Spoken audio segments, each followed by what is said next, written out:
तो हिमाचल प्रदेश में विधानसभा चुनाव के नतीजों का काउंटडाउन एक तरह से शुरू हो चुका है। नतीजे 8 दिसंबर को सुबह 8 बजे से आने शुरू होंगे, लेकिन नतीजों से पहले एग्जिट पोल में भी बहुत हद तक यह साफ हो जाएगा कि हिमाचल में किसकी सरकार बनने जा रही है। थोड़ी देर में हम आपको सबसे सटीक एग्जिट पोल दिखाएंगे और जानेंगे कि किस एग्जिट पोल में किसकी सरकार बनती दिख रही है।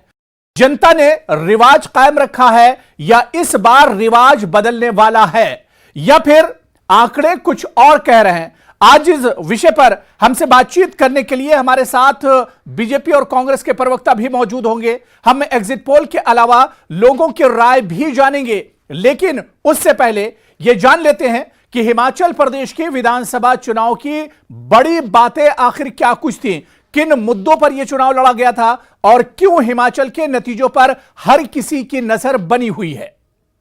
तो आइए सबसे पहले हिमाचल चुनाव की वो 10 बड़ी बातें जो 12 नवंबर चुनाव में 75.6% वोटिंग हुई थी। जी हां, ये सबसे जो बड़ी बातें वो हम आपको बता रहे हैं। नंबर 1, 12 नवंबर को चुनाव में 75.6% वोटिंग रिकॉर्ड की गई थी। इसके अलावा नंबर 2, 68 सीटों के लिए 412 उम्मीदवारों ने चुनाव लड़ा, यानी 412 उम्मीदवारों की किस्मत दांव पर लगी हुई है। बीजेपी ने रिवाज बदलने का नारा देकर चुनाव लड़ा है। तो वहीं पर बीजेपी ने सीएम जयराम ठाकुर के चेहरे पर यह पूरा चुनाव लड़ा, चुनाव 2022। और इसके अलावा अगर कांग्रेस की बात करें तो कांग्रेस ने सीएम का ऐलान किए बिना ही 2022 हिमाचल का लड़ा है। वीरभद्र सिंह के निधन के बाद विधानसभा का यह पहला हिमाचल का चुनाव है। तो उधर आम आदमी पार्टी तीसरे विकल्प के तौर पर हिमाचल में मैदान में रही। और इसके अलावा कांग्रेस और बीजेपी के कई बागियों ने भी इस बार चुनाव लड़ा है। क्या ये बागी किसका खेल बिगाड़ेंगे, यह भी देखना अहम होगा। कांग्रेस के 7 नेता बागी होकर मैदान में उतरे थे इस बार, और इसी तरह से बीजेपी के 17 नेता बागी होकर निर्दलीय चुनाव लड़े। तो ये बड़ी बातें, ये अहम बातें हैं जो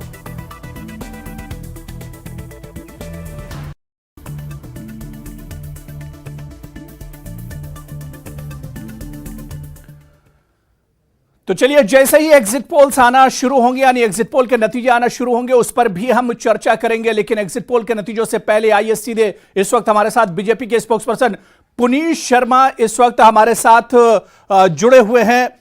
पुनीत शर्मा से भी हम जानने की कोशिश करेंगे कि क्या कुछ नतीजों से पहले की जो नतीजे आना शुरू होंगे एग्जिट पोल। पुनीत शर्मा जी, आपका बहुत स्वागत है न्यूज़ 18 जम्मू कश्मीर लद्दाख हिमाचल पर। अब चुनाव एक तरह से मुकम्मल हो चुके हैं, मतदान हो चुके हैं। 8 तारीख एक तरह से उल्टी गिनती पुनीत जी शुरू हो चुकी है। किस तरह से इस पूरे चुनाव को देखते हैं, नतीजों को लेकर क्या कुछ कहना चाहेंगे आप? जी नमस्ते भाई साहब, सबसे पहले बहुत बहुत धन्यवाद मुझे आमंत्रित करने के लिए। जी, नतीजे 12 नवंबर को जो वोटिंग हुई है और वोटिंग के बाद 8 दिसंबर 2 दिन बाद ये जो नतीजे आएंगे वो ऐतिहासिक होंगे और भारतीय जनता पार्टी एक बार फिर से हिमाचल प्रदेश में पुरानी परंपराओं को तोड़ते हुए नया रिवाज बनाएगी। और हमने पूरी कैंपेन देखी है, कैंपेन को देखकर, लोगों के उत्साह को देखकर, जन कल्याणकारी योजनाएं भारतीय जनता पार्टी की डबल इंजन सरकार ने पिछले 5 वर्षों में हिमाचल प्रदेश के सर्वांगीण विकास के लिए चलाई, उसका नतीजा है वो 8 दिसंबर को देखने को मिलेगा। और निश्चित रूप से हिमाचल प्रदेश में भारतीय जनता पार्टी अपनी सरकार बनाएगी। ठीक है पुनीत जी, नतीजों से पहले एग्जिट पोल्स को किस तरह से आप देखते हैं, क्योंकि अभी एग्जिट पोल भी आना शुरू नहीं हुए, 6:30 बजे से एग्जिट पोल आना शुरू होंगे। तो एग्जिट पोल को किस तरह से देखते हैं? क्या आप मानते हैं कि जो एग्जिट पोल होंगे वही नतीजों में एक तरह से बदलेंगे? जी, एग्जिट पोल जहां तक है ठीक है, बहुत मतलब आप लोग अपने स्तर पर जनता के बीच आकर उनसे संवाद करके जनता की जो राय है उसको जानते हैं, उसकी राय को आप मीडिया अपने चैनल के माध्यम से जनता के बीच में भी रखते हैं। और हमें लगता है कि जो इस बार का ट्रेंड रहा है, एग्जिट पोल भी, अभी जो पहले ओपिनियन पोल थे वो भी यही दर्शा रहे थे कि पुणे हिमाचल में भाजपा की सरकार बनेगी जी। और एग्जिट पोल भी कहीं ना कहीं उसी का एक प्रतिबिंब है। वो आगे अभी आधे घंटे में जो रिजल्ट आएंगे उसमें भी वो देखने को मिलेगा ही। तो हम भारतीय जनता पार्टी पूर्णतया आश्वस्त है, क्योंकि हमने जनता की सेवा का कार्य किया है। जी पुनीत जी, देखिए आप बात कर रहे हैं ट्रेंड्स की, और अगर रिवाज ट्रेंड की हम बात करें हिमाचल में, तो 5 साल बीजेपी 5 साल कांग्रेस, यानी एक रिवाज वहां पर रहा है। हालांकि इस बार आप लोग कह रहे हैं कि रिवाज बदलने वाला है, इस बार जो सरकार है वही सरकार आगे फिर आएगी, यानी बीजेपी की सरकार रहेगी। तो जो ट्रेंड है हिमाचल का, उसे किस तरह देखा जाए, और या किन मुद्दों को लेकर, किन बातों को लेकर आप लोग ये विश्वास करते हैं कि नहीं, रिवाज इस बार बदलने जा रहा है? को आगे बढ़ाते हुए अभी जैसे उत्तर प्रदेश और हाल में उत्तराखंड में चुनाव हुए जी, वहां पर भी यही सब बातें होती थी, वहां पर भी यही कहा जाता था कि वहां सरकार रिपीट नहीं होती। लेकिन वहां भी नया रिवाज बना, इसलिए बना क्योंकि भारतीय जनता पार्टी की डबल इंजन की सरकार हिमाचल में। लेकिन पुनीत शर्मा जी, हिमाचल में ये रिवाज बहुत पुराना, 37 साल से तकरीबन ऐसा होता चला आ रहा है कि 5-5 साल एक एक पार्टी को मौका मिला है। यूपी की और उत्तराखंड की आप जो बात कर रहे हैं, यहां पर इतना पुराना रिवाज नहीं है। उत्तर प्रदेश में भाई साहब 38 साल पुराना रिवाज था जो बदला है। हिमाचल तो फिर उससे 1 साल कम है। तो हम पूरी तरह आश्वस्त हैं, और बिल्कुल, क्योंकि जनता के बीच में जाकर भारतीय जनता पार्टी की सरकार ने जो काम किए हैं सामाजिक सुरक्षा की दिशा में, सामाजिक कल्याण की दिशा में, उनके परिणाम जो दिसंबर को बिल्कुल दिखेंगे, और निश्चित रूप से भारतीय जनता पार्टी की सरकार बनेगी। और रिवाज इसलिए बनेगा क्योंकि भारतीय जनता पार्टी ने लोगों के लिए काम किया, लोगों की सहूलियत के लिए काम किया, जन कल्याण के लिए काम किया। तो इसलिए जनता पार्टी की सरकार बनेगी, इसमें कोई भी हमें किसी भी प्रकार का संदेह नहीं है। यानी पुनीत शर्मा जी, बिल्कुल विश्वास है कि इस बार बीजेपी आने जा रही है। कुछ ऐसे काम जो आपको लगता हो कि नहीं, ये बड़ी मजबूती के साथ 5 साल में बीजेपी ने ये काम किए हैं, और इसी बुनियाद पर बीजेपी फिर से वापस आने जा रही है हिमाचल में? कौन से ऐसे काम हैं, कौन से ऐसे बड़े काम आप मानते हैं बीजेपी की सरकार में जो हिमाचल हुए हैं, जिनकी बुनियाद पर जनता एक बार फिर से विश्वास करने जा रही है बीजेपी पर? जैसा मैंने पहले भी कहा कि डबल इंजन सरकार, ये शब्द मैं बार बार दोहरा रहा हूँ। तो केंद्र सरकार की जो नीतियां थी, केंद्र सरकार की जो योजनाएं थी, वो हिमाचल प्रदेश के प्रत्येक व्यक्ति को उसका लाभ मिले, इस दृष्टि से भारतीय जनता पार्टी की सरकार ने काम किया। जैसे केंद्र में आयुष्मान भारत योजना थी, तो हिमाचल में हिम केयर योजना माननीय मुख्यमंत्री जयराम ठाकुर जी लेकर आए जी, और 5 लाख तक का जो फ्री इलाज लोगों को मिला, उसका काफी व्यापक लोगों को उसका लाभ मिला, सबको अच्छा स्वास्थ्य मिले, इसके लिए भारतीय जनता पार्टी। चलिए, मैं पुनीत जी आपको रोकना चाहूंगा। सुनील शर्मा जी जो कि कांग्रेस स्पोक्स पर्सन है, वो भी हमारे साथ जुड़ चुके हैं, वो जुड़ जाएं, फिर उसके बाद हम मुद्दों पर भी बात करेंगे। सुनील शर्मा जी, आपका भी बहुत स्वागत है न्यूज 18 जम्मू कश्मीर लद्दाख हिमाचल में। आज नतीजों से पहले, यानी 8 दिसंबर के नतीजों से पहले एग्जिट पोल आने शुरू होंगे। सुनील शर्मा जी, किस तरह से आज के एग्जिट पोल को आप देखते हैं? नमस्कार, न्यूज 18 को मेरा नमस्कार है, और मैं आपको बता दूं कि मैं स्पोक्स पर्सन नहीं हूं, I am the senior vice president of Himachal Pradesh Congress committee. बिल्कुल जी सर। जी, ऐसा है कि हिमाचल प्रदेश में जिस तरीके से इस बार में हुए, और जो लोगों की भावनाओं को हमने नजदीक से देखा, उन भावनाओं का जब मूल्यांकन किया गया, और जैसे आप एग्जिट पोल की बात कर रहे हैं, तो ये संभावनाओं का खेल है जी, जहां पे संभावनाओं के गणित के आधार के ऊपर राजनीतिक दल जो है वो अपनी अपनी जीत को सुनिश्चित करते हैं। आपके साथ कह सकता हूं कि पिछला कार्यकाल जो जयराम सरकार का रहा, और जिस तरीके से इस चुनाव में लोगों ने आगे बढ़ करके कांग्रेस के पक्ष में एक लहर बनाई और मतदान किया, मैं पूरी तरह से आश्वस्त हूं कि हिमाचल प्रदेश में इस बार कांग्रेस की सरकार बनेगी। जिसका कारण रहेगा बीते 5 साल में प्रदेश में क्या हुआ और किस तरीके से सरकार चली, सरकार का जो सरकार के बीच में और प्रशासन के बीच में जो नाकामियां रही, उनको मुख्य मुद्दा बना करके लोगों ने वोट डाला है। और मैं ये भी बताना चाहूंगा कि हिमाचल प्रदेश के जो लोग हैं वो सब पढ़े लिखे हैं, राजनीति को, विकास को, मुद्दों को बहुत ही अच्छी तरह से समझते हैं, और उस आधार के ऊपर वोट करते हैं। तो मैं पूरी तरह से आश्वस्त हूं। लेकिन सुनील जी, बार बार बीजेपी यही कह रही कि रिवाज बदलने जा रहा है, बीजेपी बार बार यही बात कहती है, और अब साथ पुनीत जी बैठे वो कह रहे हैं कि हमें पूरा विश्वास है कि रिवाज बदलने जा रहा है हिमाचल में इस बार, और वो इसके लिए एग्जाम्पल दे रहे हैं यूपी की, उत्तराखंड की, कि बीजेपी ने वहां पर इस तरह से करके दिखाया है। सुनील जी, देखिए, ऐसा है कि मैंने फिर से कहा कि जहां तक रिवाज बदलने की बात है, रिवाज बदलने की बात तो उसको शोभा देती है जिसने बहुत ही अनथक प्रयत्नों से हिमाचल प्रदेश में लोगों के दिलों में जगह बनाई हो। हिमाचल प्रदेश में उत्तराखंड की बात की, यूपी की बात करी, यहाँ पे वो माहौल नहीं है। यहाँ पर जो लोग हैं वोट डालने से छोटी छोटी योजनाओं से लेकर के बड़ी बड़ी योजनाओं का मूल्यांकन करते हैं, उस मूल्यांकन के आधार पर वोट डालते हैं। सबसे पहले तो मैं आपको बताना चाहूंगा कि भारतीय जनता पार्टी की सरकार ने 5 साल में जिस तरीके से नौजवानों के साथ खिलवाड़ किया है। कुछ ऑडियो प्रॉब्लम कर रहा है, थोड़ा सा देख लीजिए, फोन पर रिंग आ रही है शायद। नहीं, मेरे फोन पे तो रिंग नहीं आ रहा है। पुनीत जी जरा से, पुनीत जी आप चेक कर लीजिए। जी सुनील जी कंटिन्यू कीजिए। हाँ, तो मैंने कहा कि जिस तरीके से 5 साल में भारतीय जनता पार्टी की सरकार ने प्रदेश में एक अस्थिरता का माहौल बनाया है, नौजवानों के रोजगार के साथ खिलवाड़ किया है, तो इस तरीके से अगर ये कहते हैं कि रिवाज बिना कुछ किए हुए, तो वो उनका मूल्यांकन हो सकता है। कांग्रेस पार्टी का और हिमाचल प्रदेश के लोगों का वो मूल्यांकन नहीं है। और जहां तक रिवाज की बात है, तो पिछले 25 सालों की बात अगर आप करें तो हिमाचल प्रदेश के लोगों ने भारतीय जनता पार्टी और कांग्रेस पार्टी को बदल बदल के सरकारें बनाने का मौका दिया। रिवाज बदलने के लिए ये कौन सा पैमाना ले रहे हैं, इनसे आप उस पैमाने की बात करिए। हमें वो पैमाना कहीं भी नजर नहीं आ रहा है। तो इस बार रिवाज नहीं बदलेगा, इस बार व्यवस्था बदलेगी। पुनीत जी, जो सवाल यहां पर सुनील शर्मा जी कह रहे हैं कि आखिर कौन सा पैमाना है, किन चीजों को बीजेपी बार बार दावा कर रही कि रिवाज बदलने जा रहा है। अगर आंकड़े आपके पास है तो आंकड़ों पर बात कीजिए कि बीजेपी ने यहां पर इतने एम्स बनवा दिए, इतने मेडिकल कॉलेज बनवा दिए, इतने स्टूडेंट्स का भला कर दिया, बेरोजगारी को लेकर बीजेपी ने कदम उठाया है। तो कौन सी ऐसी चीजें आपने 5 साल में की हैं जिसकी बुनियाद पर आप दावा कर रहे हैं?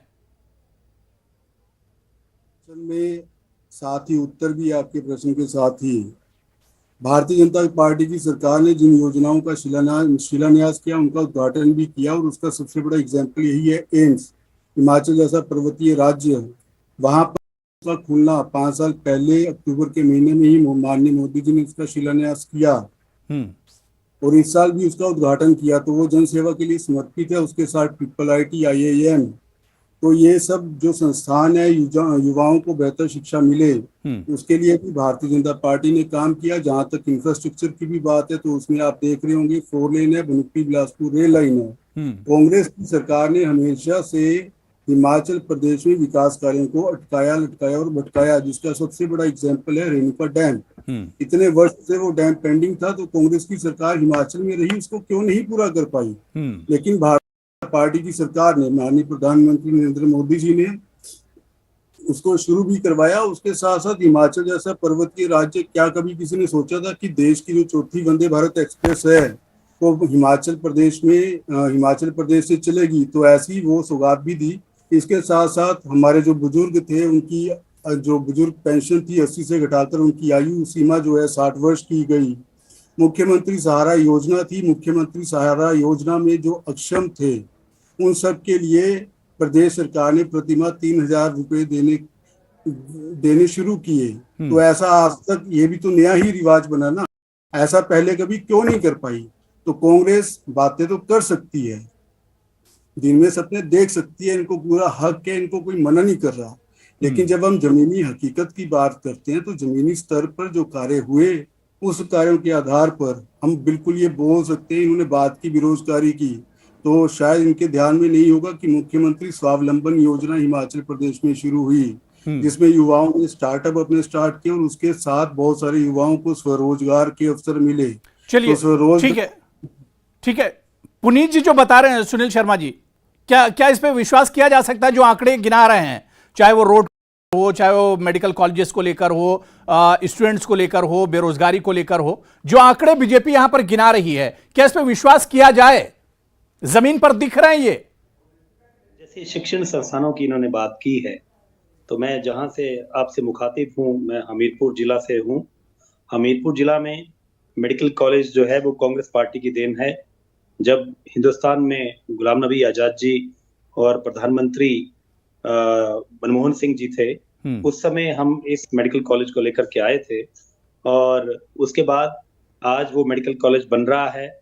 लेकिन इस सरकार की नाकामियां ये है कि दूसरा बैच बैठ गया है, लेकिन अभी तक मेडिकल कॉलेज के स्टूडेंट्स को ये हॉस्टल तक मुहैया नहीं करवा पाए हैं, जबकि मेडिकल कॉलेज कांग्रेस की देन है।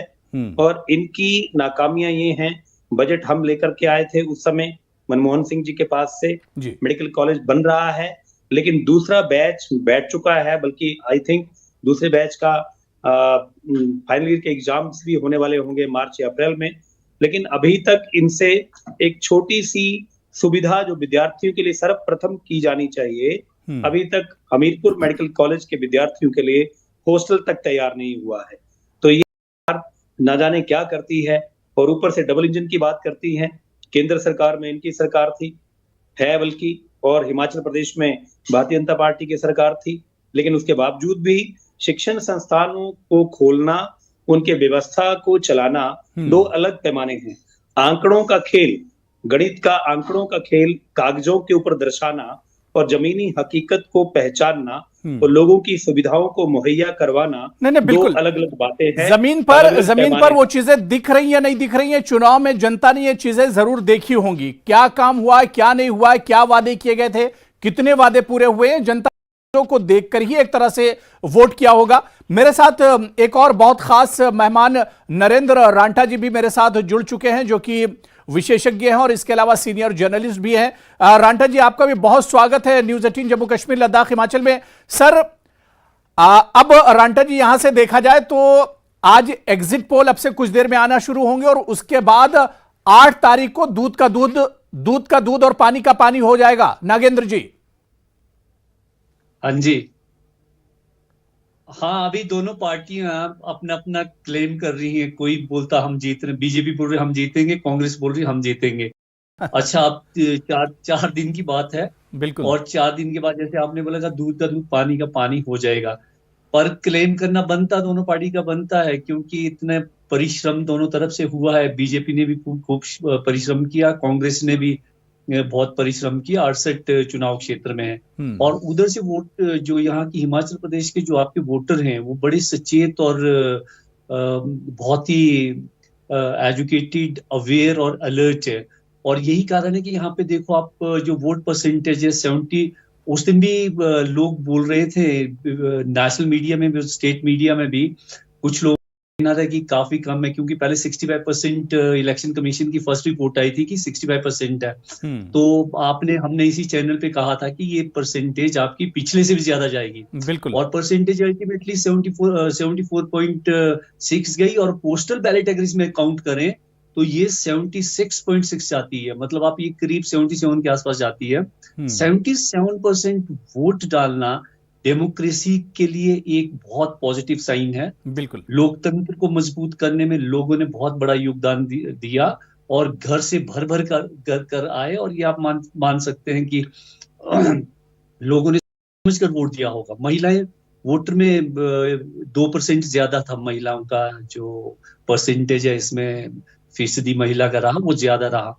तो इसका मतलब ये है कि उन्होंने पहले दोनों पार्टियों को परखा, सोचा होगा, उनके काम देखे होंगे, 5 साल का हिसाब किताब लिया, ऑल्टरनेटिव देखे उन्होंने, कौन सी पार्टी क्या प्रॉमिस कर रही है, कौन सा कितना झूठ बोल रही है, कौन सा कितना सच बोल रही है, क्या जो वादे पिछली बार किए थे उनमें से कितने निभाए गए, गवर्नमेंट की परफॉर्मेंस कैसी थी, गवर्नमेंट में आपके स्थानीय लेवल पर जो एमएलए हैं कॉन्स्टिट्यूएंसी में, उनका क्या रोल रहा डेवलपमेंट में, उनका लोगों के साथ व्यवहार कैसा रहा, सत्ता का उपयोग और दुरुपयोग किस तरह किया गया इन 5 सालों में। ये सब कुछ उन्होंने जैसे तराजू में तोलते हैं, दोनों पार्टी को तोला और उसके बाद सोच समझकर वोट डाला। और थोड़ी देर के बाद राष्ट्रीय स्तर पर 5-6 एजेंसियां शायद जो वोट आपका एग्जिट पोल अभी अपना एग्जिट पोल आने वाला और अपना जो फोरकास्टिंग है वो सुनाएंगे, भविष्यवाणी करेंगे। पर उसके आधार पर भी ये कहना मुश्किल होता है कि कुछ जगह कई बार स्टीक बैठते हैं इनके जो आपके फोरकास्टिंग होते हैं, कई बार फेल भी होती है। हमने वेस्ट बंगाल में देखा, वहां दिल्ली में फेल हुए, दिल्ली में बोला था कांटे की टक्कर है, अल्टीमेटली वहां आम आदमी पार्टी ने बहुत ज्यादा सीटें 67 के आसपास जीती। बंगाल में भी कुछ ऐसा हुआ, यूपी में कहा था कि टाइट कॉन्टेस्ट है, पर वहां भी योगी जी ने बहुत अच्छी जीत हासिल की है। तो इस तरह कई बार इनका अच्छा निकलता, कई बार बुरा। हिमाचल प्रदेश में जहां तक एग्जिट पोल का सवाल है, यहाँ पे एक तो यहाँ की ज्योग्राफी बड़ी, दूसरी जो ज्योग्राफी है, भूगोल है प्लेन के इलाकों का, उससे डिफरेंट है। 90% लोग गांव में रहते हैं, दूर दूर पहाड़ों में, दूर दराज पहाड़ों में गांव बसे हुए हैं। वहां से सैंपल लेना बड़ा मुश्किल होता है। अगर आप जितनी भी आज तक हमने देखी है एजेंसियां, या तो टेलीफोन पे बात करेंगे इनके जो आगे नुमाइंदे होते हैं, या फिर अर्बन एरिया से लेते हैं। अर्बन का आपको पता, पूरी कंट्री में अर्बन अपैथी चली हुई है, मतलब वोटिंग में लोग पार्टिसिपेट कम करते हैं। जितने ज्यादा पढ़े लिखे लोग शहरों में रह रहे हैं, उनको लगता कि सत्ता की जरूरत नहीं है, सत्ता हमारे पास भी उतनी सत्ता है जितनी की सरकार के पास है, और हम अपने पूरे काम अपने हाथ से कर सकते हैं, और देने और ना। बिल्कुल रांठा जी, यानी मतलब दूसरे प्रदेशों की तरह हिमाचल में सैंपल, सटीक सैंपल जुटा पाना थोड़ा सा मुश्किल जरूर होता है। एग्जिट पोल पर भी हम सर आगे बात करेंगे, लेकिन जिस परसेंटेज की आप बात कर रहे थे कि रिकॉर्ड परसेंटेज वोटिंग इस बार हिमाचल में हुई है, यह सर इशारा क्या करता है? क्योंकि हम खुलकर बात कर सकते हैं बीजेपी और कांग्रेस दोनों के हक में कि जो रिकॉर्ड वोटिंग हुई है, इसे किस तरह से देखा जाए, इसे किस तरह से समझा जाए? जनरली आमतौर पर ये माना जाता, देखो उस दिन भी आपके स्टूडियो में कुछ विश्लेषक थे या पत्रकार थे, वो ये बोल रहे थे कि अगर ये परसेंटेज आपकी जो वोटिंग, जो वोटिंग में जो आपकी पार्टिसिपेशन है लोगों की, अगर ये 75% से 74 से ऊपर जाती है तो सत्ता के खिलाफ रुझान होता है। लेकिन मैं इस बात से सहमत, क्योंकि अभी पीछे क्या हुआ, पहले ये थ्योरी चलती थी, ये रजनी कोठारी हमारे पॉलिटिकल साइंटिस्ट है, बहुत ही रिनाउंड है दुनिया में, पूरी दुनिया में जाने जाते थे, उनकी थ्योरी थी। और पहले चलती थी 2000 तक। जब 21वीं शताब्दी शुरू हुआ तो उसके बाद इस थ्योरी ने थोड़ा ये फेल होनी शुरू हुई। इसका रीजन ये था कि लोगों में एजुकेशन काफी ज्यादा आ गया, जो आपका cultural, economic, social, political changes बहुत कंट्री में आई हैं। तो ये कहना मुश्किल है किस तरफ जाएगा। पहले ये होता था अगर आपकी 70% से ऊपर आपका पार्टी 70% से ऊपर अगर टर्नओवर होता है किसी भी पर्टिकुलर राज्य में, तो ये सत्ता के विरुद्ध जाता था। लेकिन हमने अभी पीछे वेस्ट बंगाल, पश्चिम बंगाल में देखा, उत्तर प्रदेश में देखा और दिल्ली में भी देखा, वो सत्ता के खिलाफ कई जगह नहीं गया, कुछ जगह गया। तो ये कहना मुश्किल है किस तरफ जाता है। अदरवाइज अगर जनरल अगर हम जो कॉमन सेंस एक होती है, मैं सिफोलॉजिकल साइंस नहीं कह रहा हूँ, क्योंकि सिफोलॉजिकल साइंस इंडिया में अभी फुली डेवलप्ड भी नहीं है, क्योंकि आपका जो सैंपल होते हैं, इंडिया का जो इंडिविजुअल की पर्सनैलिटी वो मल्टीपल है। एक पंजाबियत है, उसके आप ऊपर उसको पंजाबी लैंग्वेज आती है, अंग्रेजी भी आती, हिंदी आती है।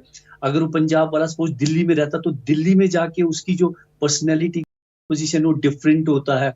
अगर केरला का आदमी हिमाचल में रहता उसकी पर्सनैलिटी डिफरेंट होती। तो हिमाचल जो एक इंडियन होता मल्टीपल बीइंग है। जैसे आपकी जो आपकी होमोजेनियस सोसाइटी है, आपकी अमेरिका है, इंग्लैंड है, वहां पे ये सैंपल स्टिक बैठते हैं। तो इंडिया में थोड़ा मुश्किल होता है इसमें सिफोलॉजिकल साइंस का एप्लीकेशन।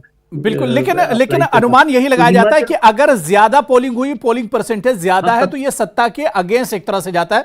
मैं सुनील शर्मा जी आपके पास आना चाहूंगा। जिस तरह से रिकॉर्ड पोलिंग हुई, हालांकि रांटा जी खुद कह रहे हैं कि इसे बहुत ज्यादा इस पर विश्वास नहीं किया जा सकता, लेकिन एक चीज ये मानी जाती है, एक अनुमान ये लगता है कि अगर रिकॉर्ड पोलिंग हुई है तो ये सत्ता के अगेंस्ट जाता है। मतलब ये एक पहली निशानी जो कांग्रेस के हक में जा रही है। रांटा जी ने इसके बारे में बहुत ही अच्छे तरीके से अपने विचार रखे, मैं सहमत हूँ। अब पहले ऐसा हुआ करता था कि अगर सरकार को बदलना है तो बहुत ज्यादा परसेंटेज में वोट डाला जाता था, लेकिन अभी शिक्षा का स्तर ऊपर उठ रहा है। आज का नौजवान इस बात को समझता है, जानता है कि उसको वोट देने का अधिकार है, तो नौजवानों में उत्साह है, महिलाओं में शिक्षा का स्तर बढ़ रहा है, महिलाएं अपने स्तर के ऊपर फैसले ले रही हैं। पहले महिलाओं का वोट देने का एक अलग तरीका होता था, आज के समारोह में महिलाएं पूर्ण रूप से स्वतंत्र हैं अपना वोट डालने के लिए, और उत्साह होना, शिक्षा का स्तर बढ़ना और अपनी जिम्मेवारियों को समझना, ये एक अच्छी शुरुआत है कि वोट प्रतिशत बढ़ रहा है। लेकिन अगर उसको इस पैमाने से देखा जाए कि पहले वोट प्रतिशत बढ़ता था, सरकार के खिलाफ जाता था, तो इससे मैं सहमत भी हूं और नहीं भी सहमत हूं, क्योंकि अब समय बदल रहा है। बदलते हुए हालात में लोग वोट देना अपना अधिकार समझते हैं और बढ़ चढ़ करके वोट में हिस्सा लेते हैं। हालांकि इससे पहले के कुछ ऐसे उदाहरण रहे हैं कि जब जब वोट परसेंटेज बढ़ी है तब तक सरकार का तख्ता पलट गया है। लेकिन अब शिक्षा के स्तर को देखते हुए, नौजवानों की भागीदारी को देखते हुए, महिलाओं की भागीदारी को देखते हुए ये एक बहुत ही खुशी की खबर है कि हमारा वोट परसेंटेज बढ़ रहा है। बल्कि हम तो ये चाहेंगे कि आने वाले समय में 100% वोट लोग डालें और उनके वोट के अधिकार से अच्छी सरकारें बने, अच्छे लोग चुन करके आए। तो रांगटा जी ने जो कहा वो मैं उनसे सहमत हूँ। लेकिन हालांकि हिमाचल प्रदेश के लिए हमारे लिए खुशी की बात कांग्रेस या बीजेपी किसका फायदा होता है ये तो अलग चीज है, लेकिन जमहूरियत जो है, लोकतंत्र जो है वो जरूर कहीं ना कहीं से मजबूत होता है। लोगों में एक जोश और खरोश जरूर देखने को मिलता है, एक उत्साह देखने को मिलता है जब इतनी बड़ी तादाद में लोग वोट करने के लिए निकलते हैं और लोकतंत्र के इस जश्न में शामिल होते हैं। तमाम मेहमान मेरे साथ जुड़े हुए हैं। बहुत जल्दी, अब कुछ ही देर में जो एग्जिट पोल है वो हमारे पास आने वाला है। बहुत छोटा सा मुझे ब्रेक लेना है। तमाम मेहमान मेरे साथ जुड़े हुए हैं। जो एग्जिट पोल हमारे पास सबसे पहले आएगा उस पर भी हम चर्चा करेंगे। बहुत छोटा सा ब्रेक लेंगे, फौरन हाजिर होते हैं।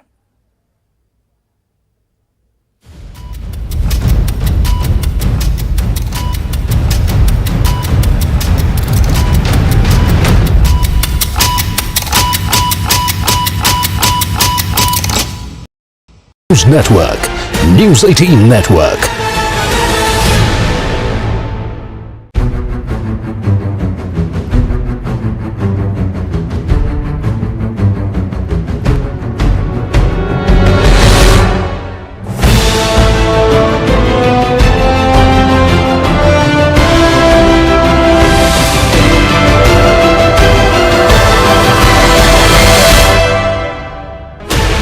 Sixteen channels, 15 languages, 26 states, 1200 plus reporters, 67 plus crore viewers. India's largest news network, News 18 Network.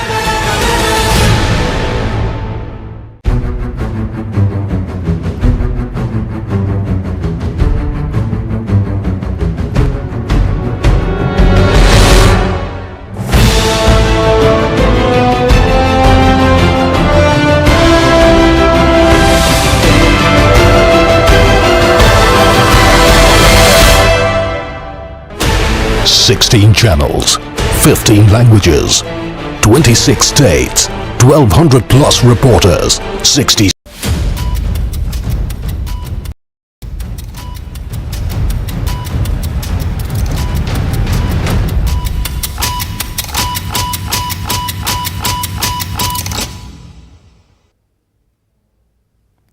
तो नतीजों का काउंटडाउन शुरू होने वाला है और अब से कुछ देर में ही सबसे बड़े एग्जिट पोल और सबसे सटीक एग्जिट पोल न्यूज 18 पर आने वाले हैं, क्योंकि अब 6:30 बजने वाला है। यानी कुछ ही पलों में, कुछ ही मिनटों में एग्जिट पोल आने वाले हैं। नतीजों से पहले के नतीजे आपके टीवी स्क्रीन पर होंगे और हम उन नतीजों पर भी चर्चा करेंगे कि इस एग्जिट पोल को किस तरह से देखा जाए। क्या जो आने वाले एग्जिट यही नतीजों में 8 दिसंबर को बदलेंगे, इस पर भी हम चर्चा करेंगे। और शुरू से ही लगातार हम चर्चा कर रहे हैं कि आखिर हिमाचल में इस बार किसके सर ताज सजने वाला है। हिमाचल में इस बार किसकी सरकार बनने वाली है, राज बदलेगा या रिवाज बदलेगा, इस पर भी हम लगातार चर्चा कर रहे हैं। मेरे साथ बहुत खास मेहमान जुड़े हुए हैं। ब्रेक पर जाने से पहले सुनील शर्मा जी, जो कि सीनियर वाइस प्रेसिडेंट हैं कांग्रेस के, हमारे साथ इस चर्चा में जुड़े हुए हैं। इसके अलावा पुनीत शर्मा जी प्रदेश प्रवक्ता हैं भाजपा के, और मेरे साथ एक और बहुत खास मेहमान नागेंद्र रांटा जी हैं, जो कि वरिष्ठ पत्रकार हैं,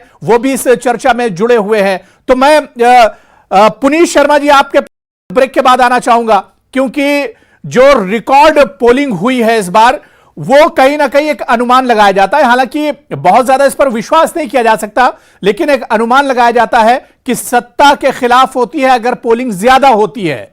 पुनीत जी, सबसे पहले तो ये है कि इतनी ज्यादा पोलिंग जो होना लोकतंत्र के लिए बहुत अच्छी बात है। सब लोगों ने जिस प्रकार इस बार वोटिंग की है जी, उस हिमाचल प्रदेश के सभी मतदाताओं का हम सभी को धन्यवाद करना चाहिए कि उन्होंने बढ़ चढ़कर उत्साह के साथ लोकतंत्र के इस पर्व को मनाया। अधिक जो वोटिंग हुई है ये भी दिखाता है कि कहीं ना कहीं जनता की भी जो सहभागिता है वो पूरी इस लोकतांत्रिक प्रक्रिया में रही। और ये जो आप ने बात कही कि ज़्यादा वोटिंग जो है ये कहीं सरकार के ऐसा कुछ भी नहीं है। ये जो ज़्यादा वोटिंग है ये अच्छा है कि हमारे प्रदेश में जो जनता है वो जागरूक है, और जागरूक जनता समझती है कि उसका हित किस में है। क्या उस कांग्रेस के साथ है जिसने हमेशा प्रदेश को प्रगति के पथ पर पीछे धकेला, या उस भारतीय जनता पार्टी के साथ है जिसने डबल इंजन की स्पीड के साथ देश का विकास किया।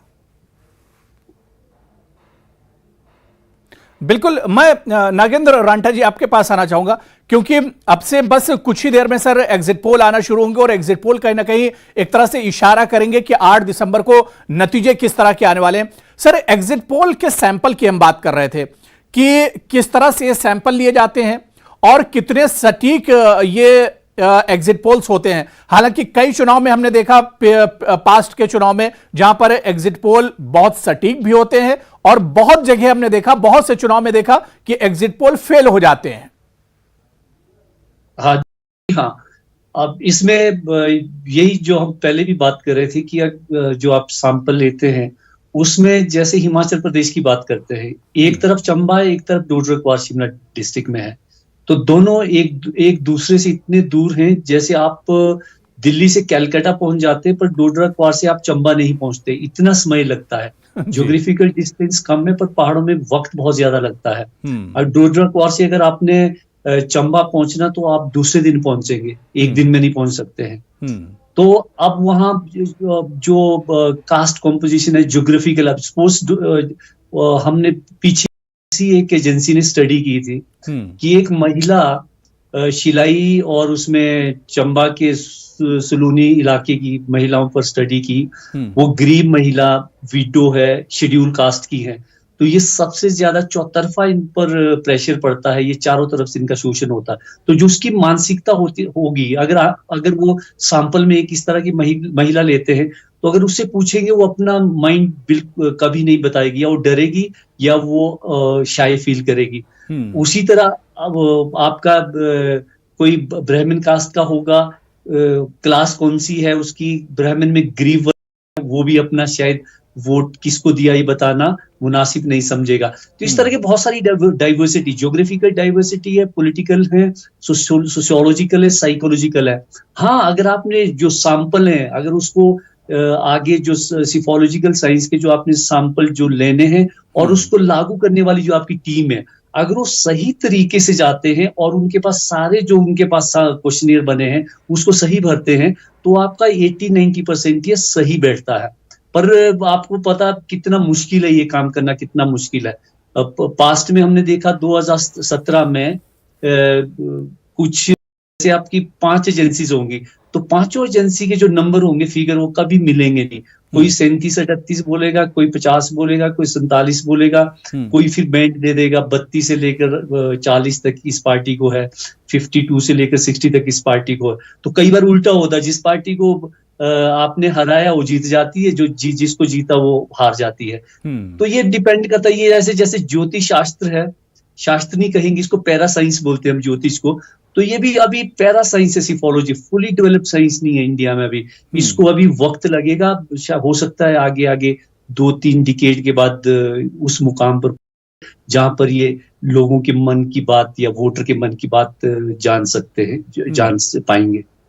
बिल्कुल, तो कई बार ठीक भी आता है ऐसे। जी बिल्कुल, क्योंकि अब 6:30 बज चुका है और अब एग्जिट पोल आना शुरू होंगे, और जैसे ही पहला एग्जिट पोल हमारे पास आएगा हम अपने दर्शकों को बताने की कोशिश करेंगे कि किस तरह से सैंपल लिए गए हैं और क्या कुछ क्वेश्चन किए गए थे इस एग्जिट पोल में, वो भी। और राजेंद्र हमारे सहयोगी इस वक्त हमारे साथ जुड़े हुए। राजेंद्र, मेरी आवाज आप तक पहुंच रही है? जी अबू, बिल्कुल। राजेंद्र, कितना उत्साह है, क्योंकि नतीजों से पहले के नतीजे यानी एग्जिट पोल आने वाले आज हिमाचल के हैं अब से कुछ देर में, तो किस तरह का उत्साह देखने को मिल रहा है?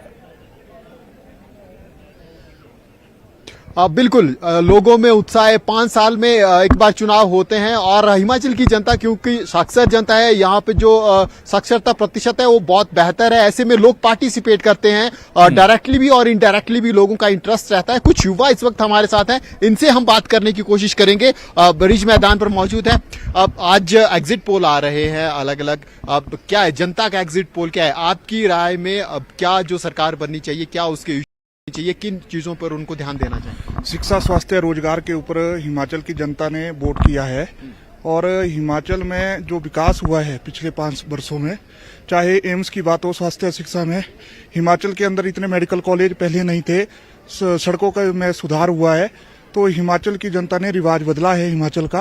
आप कहाँ से, यहाँ पे क्या नाम है आपका? मेरा नाम अरुण वर्मा है और मैं मंडी जिला से सरकाघाट से हूँ। सरकाघाट के रहने वाले एक और युवा है। अब एक्चुअली रिज मैदान पर ठंडी हवाएं चली हैं, तो ऐसे में जरूर सहारा ले रहे हैं सूप का। क्या नाम है आपका? अर्जुन आनंद। अर्जुन, क्या देखते हैं आप? आज एग्जिट पोल आ रहे हैं, जनता आपके मन में, आपके अनुसार कौन सी सरकार आ सकती है? जी, पूर्णतः ऐसा ही लग रहा है कि इस बार भाजपा पुनः जो है वो शासन में आएगी, रिवाज बदलेगा और जयराम जी के नेतृत्व में पिछले 5 सालों में बहुत अच्छा काम हुआ है और हमें आशा है कि आगे भी ऐसा काम होगा।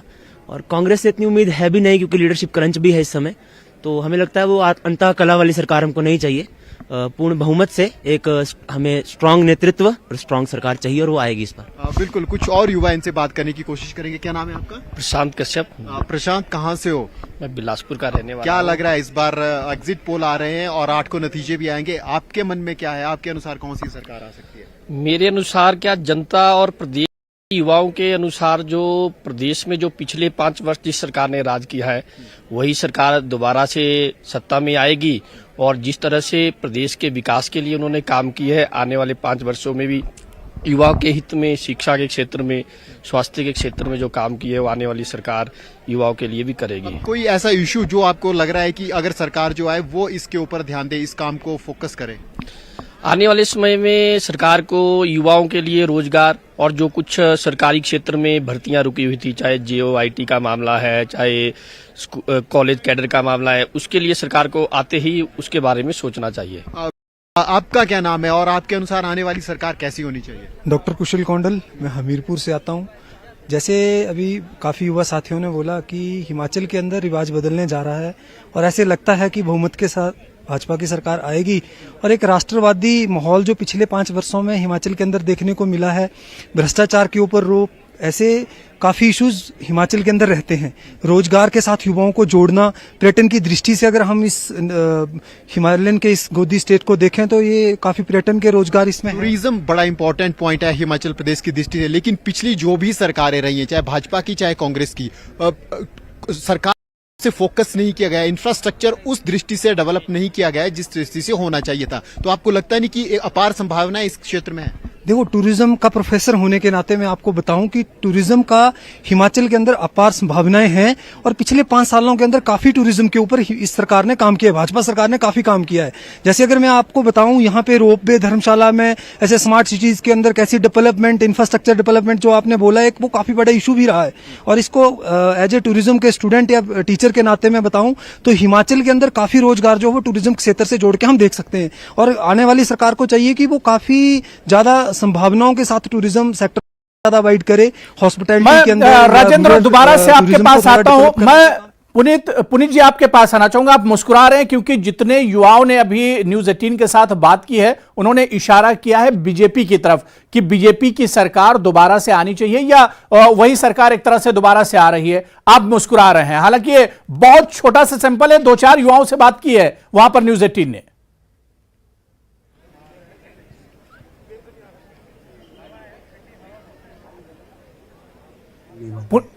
पुनीत जी, आपका ऑडियो नहीं आ रहा, देखिए म्यूट हो गया है क्या? कंटिन्यू कीजिए, कंटिन्यू कीजिए जी। बॉडी वाले भाई साहब। जी जी हाँ, कंटिन्यू कीजिए जी। युवाओं का जो उत्साह है वो बिल्कुल साफ दर्शा रहा है कि इस बार हिमाचल प्रदेश में राज नहीं रिवाज बदलने वाला है। और क्योंकि युवाओं के लिए कई कल्याणकारी योजनाएं प्रदेश सरकार लेकर आई, अभी जैसे टूरिज्म की बात हो रही थी तो भाई साहब इसमें थोड़ा ऐड करना चाहता हूँ कि अटल टनल हिमाचल प्रदेश में बनवाई और उसको जैसी अटल टनल शुरू हुई उसके बाद से हिमाचल प्रदेश में जो टूरिज्म है, टूरिज्म के क्षेत्र में बहुत ही एक बेहतरीन प्रगति हुई है, जिससे हिमाचल प्रदेश के व्यवसायियों को, बहुत सारे लोगों को जो पर्यटन के ऊपर व्यवसाय निर्भर करता है, उन्हें अवश्य लाभ हुआ है। और ये जो जनता का उत्साह, उमंग, हमारे पास भी हिमाचल प्रदेश में जगह जगह हमारी बात होती है, तो वहां पर भी सब हर जगह से यही आवाज आ रही है कि इस बार हिमाचल प्रदेश में फिर से भारतीय जनता पार्टी की सरकार 8 दिसंबर को बनने जा रही है। सुनील शर्मा जी, सर बार बार बीजेपी दावा कर रही कि पिछले 5 साल हमने जो किया है, पिछले 5 साल में जो हमने किया है, लेकिन कांग्रेस को यह काम नहीं दिख रहा है, अपोजिशन को यह काम नहीं दिख रहा है। रिज के ऊपर नौजवानों से बात की और नौजवानों ने अपने को रखा जी, लेकिन बातों बातों में एक नौजवान ने भाजपा सरकार के बनने की बात कही और अपनी पीड़ा को भी दर्शाया, तो जिसमें उन्होंने बताया कि JOIT की भर्तियां नहीं हो पाई। ये एक छोटा सा पैमाना है, बिल्कुल, जिस पैमाने से मालूम चलता है कि नौजवान चाहे वो किसी भी पक्ष के हों, किसी भी दल से हों, लेकिन वो इस बात को मानते हैं कि भारतीय जनता पार्टी की सरकार नौजवानों को रोजगार देने में असफल रही है या उन अपनी नीतियों को लागू करने में असफल रही है। अब उन्होंने बात की स्मार्ट सिटी की, टूरिज्म की बात की, धर्मशाला की, तो मैं आपको बताना चाहूंगा स्मार्ट सिटी धर्मशाला जो है वो कांग्रेस की देन है। कांग्रेस की सरकार स्मार्ट सिटी धर्मशाला के लिए बिल पास हुआ था, तो टूरिज्म के लिए जहां तक ये बड़े बड़े दावे करते हैं, कांग्रेस की सरकार को लोगों ने देखा है, उनके कामों को देखा है, उनके कार्यों को देखा है, तो उन सब कार्यों को देखते हुए इस बार फिर से हिमाचल प्रदेश की जो लोग हैं वो रिवाज के साथ साथ व्यवस्था परिवर्तन के लिए वोट डाल रहे हैं, और जिसके आधार के ऊपर, हमारे पुराने कार्यों के आधार के ऊपर, पुरानी प्रशासन के ऊपर पकड़ के ऊपर, और हमारी जो नीतियां रही हैं दलगत से ऊपर उठकर काम करना, उसके आधार के ऊपर इनकी लाचारी और इनकी अव्यवस्था के चलते इस बार लोगों में कांग्रेस के प्रति उत्साह रहा है और हमारी सरकार बनना निश्चित है। और अभी पत्रकार भाई रंगता जी ने भी कहा था, अगर मैं उनका नाम सही तरीके से बोल रहा हूं, कि चुनावों में व्यवस्था के साथ साथ कौन से विधायक ने अपने क्षेत्र में किस तरीके से लोगों से मेल मिलाप रखा है, क्योंकि कोई भी दल हो वो 68 की 68 सीटें जीतने से तो रहा, कुछ सीटें हमें मिलेंगी, जिसको बहुमत मिलेगा वो सरकार बनाएगा, जिसको नहीं मिलेगा वो विपक्ष में बैठेगा। तो उसके चलते जब जितने भी मुद्दे होते हैं, कई मुद्दे जो हैं वो किसी न किसी विधानसभा में असफल हो जाते हैं। क्यों? क्योंकि वहां का जो विधायक होता है, वहां का जो नेता होता है, उसका लोगों से मेल मिलाप कैसा रहा है, सरकार की और विपक्ष की नीतियों को उसने किस तरीके से उजागर किया है। तो मैं आपको बताना चाहूंगा, हमारे कांग्रेस पार्टी के ज्यादातर जो भी विधायक रहे हैं या जो अभी चुनाव लड़ रहे हैं, सब पढ़े लिखे हैं, इंजीनियर हैं, डॉक्टर हैं, वकील हैं, पोस्ट ग्रेजुएट हैं। तो हमारे लोगों ने जनता के साथ काफी नजदीकियों के साथ इन 5 साल के संघर्ष को देखा है, उनकी मुसीबतों को सहा है, उनकी मदद की है। चलिए, बिल्कुल एक बार फिर हम अपने सहयोगी राजेंद्र का रुख कर लेते हैं। राजेंद्र, क्योंकि चुनाव नतीजों से पहले के जो नतीजे यानी एग्जिट पोल हैं, इसे युवाओं से आपने जरूर बातचीत की, वहां पर लोगों से बातचीत की, लेकिन जो सियासी पार्टियां और खासतौर से जो प्रत्याशी हैं, जो उम्मीदवार हैं, उनमें कहीं ना कहीं एक बेचैनी होगी कि एग्जिट पोल किस तरह के आएंगे, किस तरफ एग्जिट पोल का झुकाव होगा, इसे लेकर एक बेचैनी जरूर होगी सियासी गलियारों में।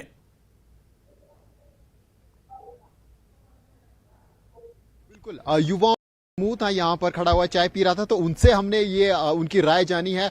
जरूर हिमाचल प्रदेश में जो सियासत है वो इस वक्त जरूर गर्म है और अब एक इंटरेस्ट जो है तो वो और आपको रोकना चाहेंगे इस वक्त बड़ी खबर हम आपको बता दें कि आर भारत का एग्जिट पोल, जी हां, बीजेपी को 34 से 39 सीटें, कांग्रेस को 28 से 33 सीटें, आम आदमी पार्टी को 0 से 1 और अदर्स को 0 से 4 सीटें मिलने का एग्जिट पोल यानी कि अनुमान लगाया जा रहा है, जिसमें बीजेपी को 34 से 39 सीटें। आर भारत का यह एग्जिट पोल और पहला एग्जिट पोल हम आपको बता रहे हैं, जो अलग अलग एजेंसीज पोल है। आर भारत का जो एग्जिट पोल वो हमारे टीवी स्क्रीन पर है।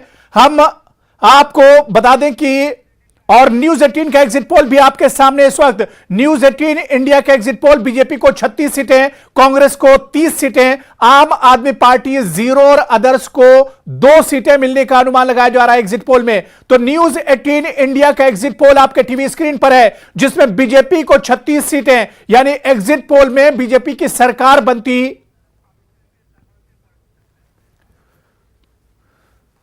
तो आपको बता दें कि बीजेपी को 36 सीटें मिलती है, इस एग्जिट पोल में दिख रही हैं। इसके अलावा कांग्रेस की हम बात, न्यूज 18 इंडिया के एग्जिट पोल में कांग्रेस को 30 सीटें मिलती दिख रही हैं। यह एग्जिट पोल है।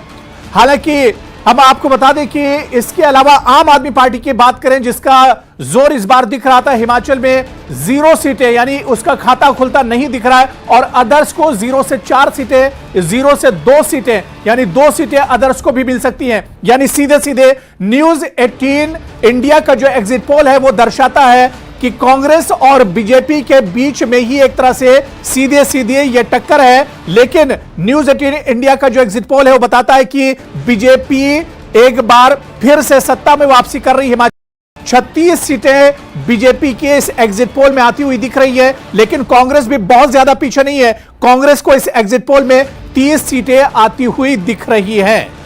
तो आपको बताते चले कि न्यूज 18 इंडिया का ये एग्जिट पोल आपकी टीवी स्क्रीन पर है, और इसे बहुत आसानी से आप समझ सकते हैं कि 68 सीटों में से 36 सीटें न्यूज 18 इंडिया के एग्जिट पोल में 36 सीटें बीजेपी की तरफ जाती हुई दिख रही हैं। यह एक अनुमान है, यह एक एग्जिट पोल है, यह सटीक नतीजे नहीं है, लेकिन नतीजों से पहले के नतीजे, क्योंकि अगर एग्जिट पोल हमारा सही होता है, बीजेपी एक तरह से फिर से हिमाचल में सरकार बना रही है, लेकिन दूसरी तरफ अगर हम कांग्रेस की बात करते हैं तो कांग्रेस को भी हिमाचल में 30 सीटें मिलती दिख रही हैं न्यूज 18 इंडिया के एग्जिट पोल में। इसके अलावा आम आदमी पार्टी और अदर्स की बात करें तो उनका खाता नहीं खुल रहा है। यानी कुल मिलाकर अगर हम बात करें तो न्यूज 18 इंडिया का जो एग्जिट पोल है उसमें 36 सीटें बीजेपी के खाते में जा रही है और कांग्रेस को 30 सीटें मिल रही है। यानी एक तरह से बीजेपी की दोबारा हिमाचल में सरकार बनती दिख रही है।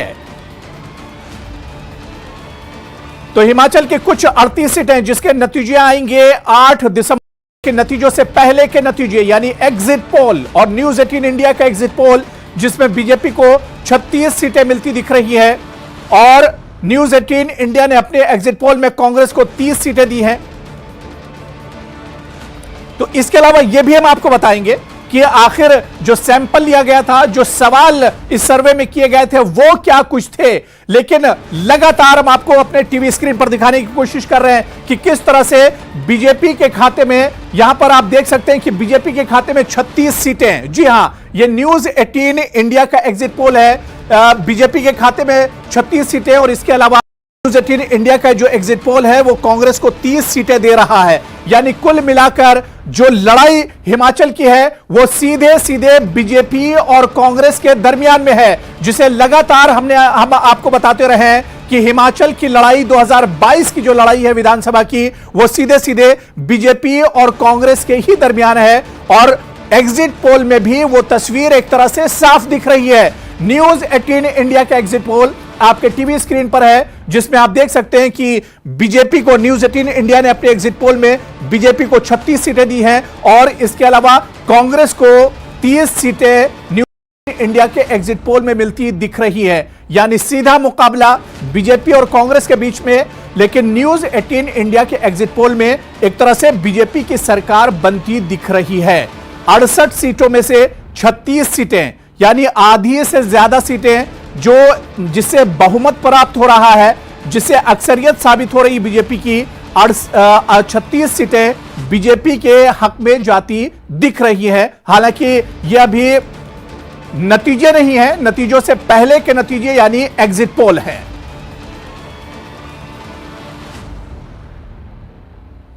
चलिए, तमाम खास मेहमान मेरे साथ जुड़े हुए हैं। बहुत जल्दी सबसे पहले मैं पुनीत जी आपके पास आना चाहूंगा। न्यूज 18 इंडिया का, यानी हमारा ये एग्जिट पोल, बीजेपी को 36 सीटें मिल रही हैं, आपका रिएक्शन?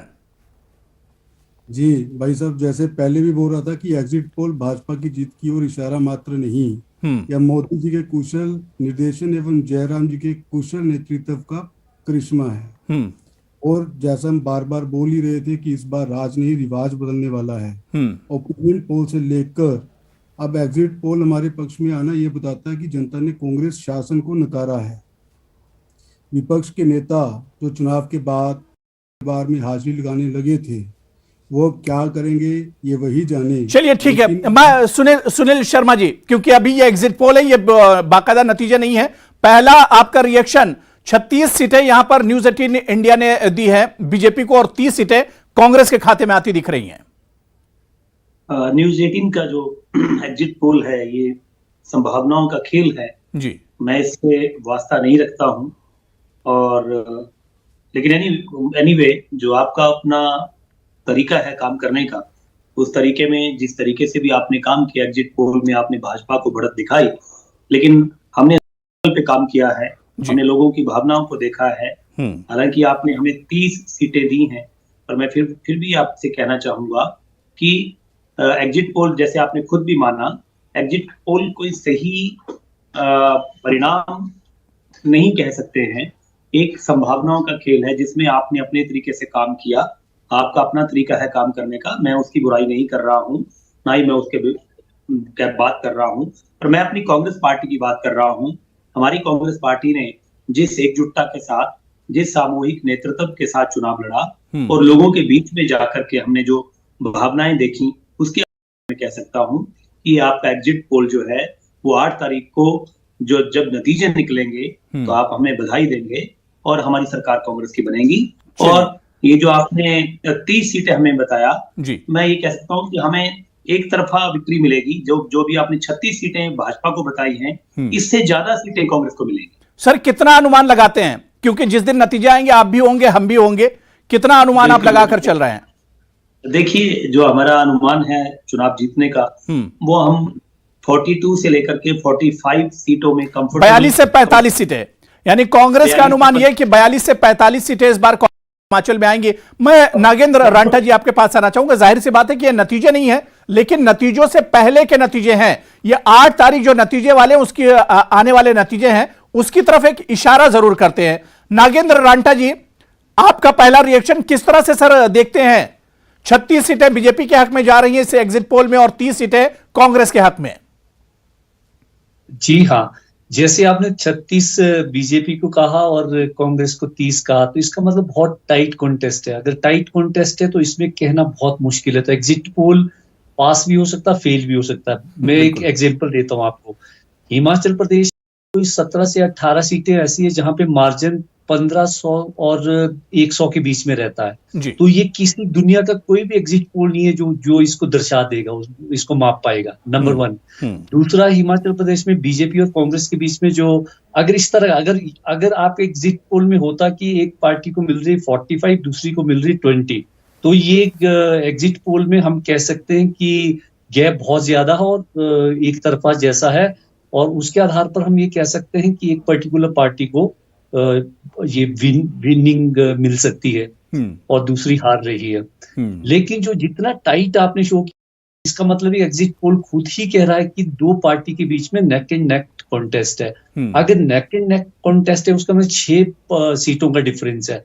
6 सीट का डिफरेंस है, 2-3% वोट डिफरेंस होता है हिमाचल प्रदेश में बीजेपी और कांग्रेस के बीच में। पहली बार है 1917 में जब वोट मार्जिन बीजेपी ने 6% खींचा। अदरवाइज आपके पिछले 30 साल का इतिहास अगर हम देखें तो मार्जिन विन और डिफीट के बीच में मार्जिन 2 और 3% के बीच में रहता है। तो उनमें से कुछ सीटें ऐसी होती है जो बिल्कुल ही 100, 200, 500, 1500, 2000 का होता है। एक पॉइंट। दूसरा पॉइंट मेरा ये है कि जैसे आप रेबल रहे हिमाचल प्रदेश में, पहली बार हिमाचल प्रदेश के 30-40 वर्षों का इतिहास है, उसमें 27-28 के आसपास में रेबल। सर एक एग्जिट पोल हमारे पास और आया, उसका भी बता देते हैं। Poll of polls Times Now का है, जिसमें हिमाचल में बीजेपी को 38 सीटें और इसके अलावा तकरीबन 28 सीटें जो हैं वो कांग्रेस की तरफ जा रही। ये टाइम्स नाउ का एग्जिट पोल है। जी हाँ, तो ये तीसरा एग्जिट पोल भी यही दर्शाता है कि बिल्कुल टाइट कॉन्टेस्ट है। बिल्कुल टाइट कॉन्टेस्ट में किसी तरफ भी जा सकती है, बीजेपी जीत सकती है, भी जीत सकती है। तो ये तो एग्जिट पोल से ये पता चल गया कि कॉन्टेस्ट बहुत टाइट है और दोनों पार्टियों के जो अंदर के थिंक टैंक के इनके जो काम कर रहे हैं वो भी यही मान रहे हैं कि पार्टी में नेक एंड नेक कॉन्टेस्ट है और कोई भी पार्टी जीत सकती है, बल्कि बिल्कुल। यानी ये एग्जिट पोल इस तरह का है कि इसके लिए 8 दिसंबर का इंतजार करना होगा, क्योंकि ऊंट किस करवट बैठेगा ये 8 तारीख को ही एक तरह से पता चलेगा। और पी मार्क एक एजेंसी का और एग्जिट पोल हमारे पास आया, वो भी हम अपने दर्शकों को बता दें। बीजेपी को पी मार्क ने 36 सीटें दी हैं अपने एग्जिट पोल में, कांग्रेस को 30 सीटें, यानी यहां बहुत कांटे का मुकाबला है। लेकिन आम आदमी पार्टी पी मार्क में 1 सीट हिमाचल में जीत कर आ रही है और अदर्स के खाते में 1 सीट जाती हुई दिख रही है। तो पोल ऑफ पोल्स की हम बात करें तो पी मार्क 36 सीटें उसने बीजेपी को दी हैं और कांग्रेस को 30 सीटें। और इसी तरह से टाइम्स नाउ की बात करें तो बीजेपी को 38 सीटें और कांग्रेस को 28 सीटें, यानी मुकाबला नेक टू नेक है और काफी कांटे का मुकाबला देखा जा रहा है। मैं राजेंद्र आपके पास आना चाहूंगा, अगर कुछ युवा आपके पास हो, कुछ लोग आपके आसपास हो, तो उनसे इस एग्जिट पोल पर जरूर बात कीजिएगा। न्यूज 18 इंडिया का जो एग्जिट पोल है वो दिखा रहा है कि इस बार हिमाचल में 36 सीटें बीजेपी लेकर आ रही है और कांग्रेस लेकर आ रही है, तो इस पर जरूर युवाओं का रिएक्शन लीजिए। इस वक्त एक्चुअली शिमला की अगर बात करें, रिज मैदान पर हम मौजूद हैं और काफी ठंड है, अब टूरिस्ट ही यहाँ पर है, लेकिन एक युवा हमारे साथ, इनसे बात करने की कोशिश करें। क्या नाम है आपका? रणबीर। कहाँ से हो? शिमला से हूँ जी। न्यूज 18 इंडिया का एग्जिट पोल आया है, 36 सीटें भाजपा को है और 30 सीटें कांग्रेस को, तो एक कांटे की टक्कर लग रही है। आपका एग्जिट पोल क्या है, क्या लग रहा है इस एग्जिट पोल को? इस बार थोड़ा सा जो रिजल्ट है थोड़ा साइलेंट सा था, मतलब कुछ रुझान जो जैसे पहले होता था, 5 साल का एक ट्रेंड बना हुआ था, 5 साल बीजेपी और 5 साल कांग्रेस का, तो इस बार जो वोटर बहुत साइलेंट थे। इस बार जज नहीं कर पा रहे थे कि कौन सी सरकार आएगी, पर ऐसा कि जैसे रुझान बोले मे बी एग्जिट एक दो सीट ऊपर नीचे जा सकते, बाकी ज्यादा डिफरेंस नहीं रहेगा उस चीज का, बस इतना ही है। तो आपको लग रहा है इस एग्जिट पोल के अनुसार ही लगभग? हाँ, नॉर्मली एग्जिट पोल ठीक होता, मोस्ट प्रोबेबली ठीक होता, जहाँ 2-4 सीट का डिफरेंस रहता, बाकी ऐसा कोई ज्यादा डिफरेंस नहीं रहता उस चीज का, मतलब। जी बिल्कुल, युवा हैं और इनका मानना भी यही है कि इस बार थोड़ा चेंज जो है तो वो हिमाचल प्रदेश में देख सकता है और एग्जिट पोल पे जरूर भरोसा इन्होंने जताया है। इस बार अगर बात करें तो काफी जो एग्जिट पोल है उन पर जहां पे भाजपा को बढ़त लिख रही है, लेकिन हिमाचल प्रदेश में कांटे की टक्कर का जो सभी एग्जिट पोल में एक रिजल्ट सामने आ रहा है कि और कांग्रेस दोनों में ही जो सीट डिफरेंस है अब वो बहुत कम है, मार्जिन बहुत कम है, डिफरेंस बहुत कम है। मैं पुनीत जी आपके पास आना चाहूंगा।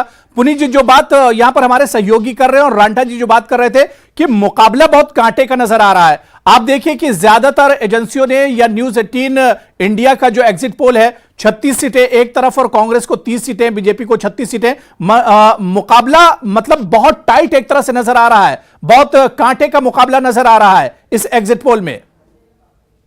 जी, इसमें अभी तक जैसे 4 एग्जिट पोल हमारे पास आए हैं, Republic Bharat, news 18, times now, P mark, चारों एग्जिट पोल में स्पष्ट है कि भारतीय जनता पार्टी को पूर्ण बहुमत मिलने जा रहा है।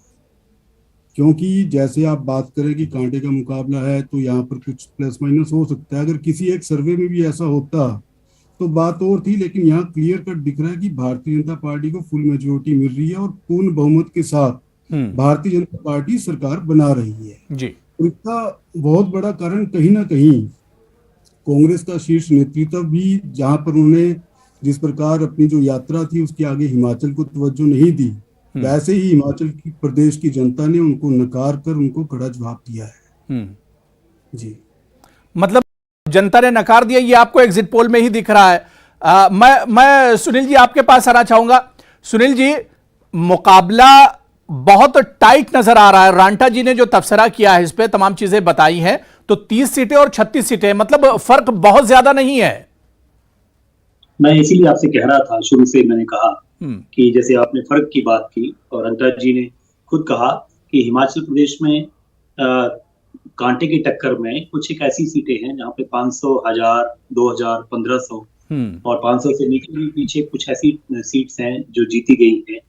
तो कुल मिलाकर के हमारा विश्वास है कि इस कांटे की टक्कर में हम बड़ी आसानी से अपनी किश्ती को निकाल के लेके जाएंगे जी। और हिमाचल प्रदेश में मैंने जैसे मैंने आपका कहा कुछ एक ऐसे मुद्दे रहे, क्योंकि हिमाचल प्रदेश में हमारी जो लोअर बेल्ट है वहां पे फौजियों की संख्या बहुत ज्यादा है। जो भारतीय जनता पार्टी की सरकार ने फौज को ठेके पे देने की जो परंपरा शुरू की अग्निवीर के नाम से, उसकी बहुत ही मुखालफत हुई। जो हमारे फौजी भाई हैं उन्होंने बहुत ही एहतियात से कांग्रेस को वोट डाला है। उसके बाद ओपीएस की अगर आप बात करें ओल्ड पेंशन स्कीम के लिए, तो गवर्नमेंट एम्प्लॉय के जो नए हैं या जो आने वाले नौजवान हैं जिनको जॉब्स का एहतियात आने वाले समय में वो इस चीज को स्टडी करते हैं, तो ओपीएस का मुद्दा बहुत अच्छा रहा हमारे पक्ष में। और फौज को ठेके का अग्निवीर का जो मुद्दा रहा बहुत बढ़िया रहा। उसके बाद महिलाओं के सम्मान के लिए हमने जो योजना अपनी गारंटी की योजनाएं उनको बताई। तो इस तरीके से, और अनएम्प्लॉयमेंट और महंगाई का तो ये हाल, यानी इस सुनील जी, इस एग्जिट पोल से कांग्रेस को एक उम्मीद नजर आ रही है। कांग्रेस को लग रहा है कि नहीं, मुकाबले से बाहर कांग्रेस नहीं है हिमाचल में।